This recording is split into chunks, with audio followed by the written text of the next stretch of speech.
As many of you know, we have continued with our Feeding Communities project, and it's just growing every day, every hour, every minute. So I wanted to adapt our Talking Thursdays to a Talking Tuesday. Sorry, that means you'll be seeing more of me on your screens, but Talking Tuesdays Feeding Communities edition, where I will speak to different people who are helping us throughout our Feeding Communities initiative, whether that be some donors, some local teams that are helping produce the meals, or some of our amazing suppliers. In our first Feeding Communities edition, I speak to Darren, who is the Depot General Manager at Savona's Oxford site. We talk about the different ways that Savona, since last March, has helped us in our Feeding Communities initiative. Have a watch. Hi Darren, how are you? Hi, very good, thanks. Yourself?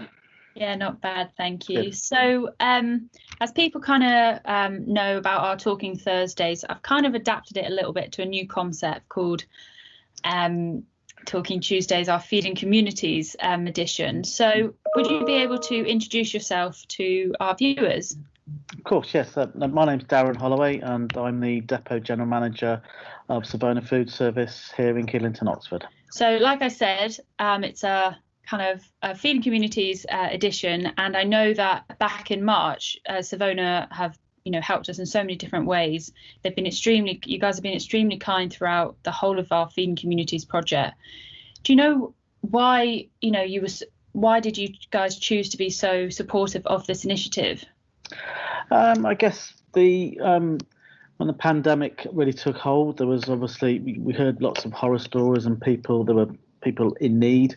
We were then approached by Thomas Franks to see if we could assist with the Feeding the Communities project. We were obviously very impressed with what we heard and what the plans were to help people. So we were delighted really to assist and use our, I guess, really where we could help with our logistical know-how, really, I guess, to help as much as we could.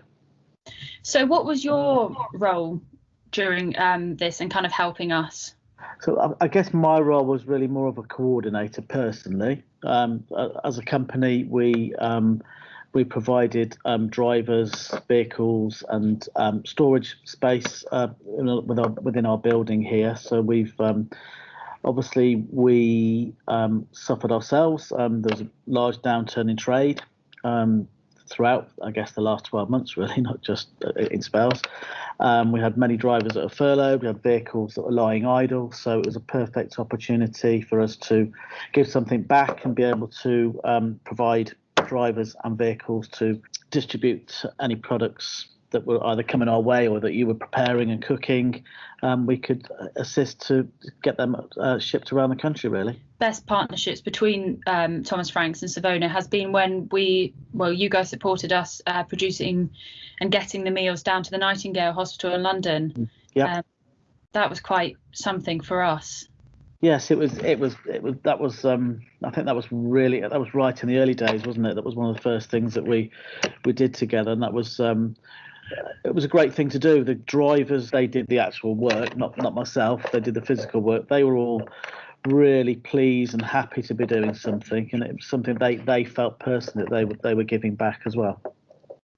Yeah, it's amazing that we've been able to come together and work in a different partnership throughout this.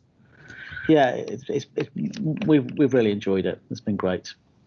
So moving away from kind of what you guys have been doing to help us, if we weren't in a global pandemic, what would a normal day look like for you? Wow, something very different to this, I think. I guess to put it in perspective, we're operating at about 25% of our usual level of business at the moment. So I personally I oversee the smooth running of the Oxford depot here. We would ordinarily have around about 20 vehicles leaving the building every day between 4 and 6 in the morning, delivering to all 4 corners of the country. To put it in perspective, we run about 7 or 8 vehicles a day, so it's a massive change. But we have there's about 60 to 70 people work here in the building, in and out of the building at various times. But as we are at the minute, there's not many people here because people are either working from home or they're furloughed. So it's a strange world. This was kind of just a quick kind of insight into Savona and Thomas Franks during Feeding Communities.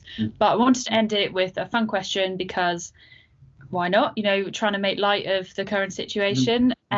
So what would you say your favourite go-to late night snack is? Oh, it's never a good thing, is it?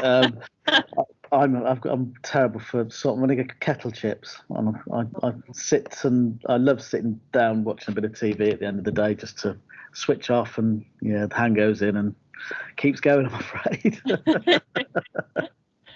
No, that's one of my favourites. Good old packet of crisps. Yes. Well, Darren, thank you so much for speaking with me and telling us a bit about what Savona have been doing to help us during our Feeding Communities project. It is an absolute pleasure, it really is, and long may it continue.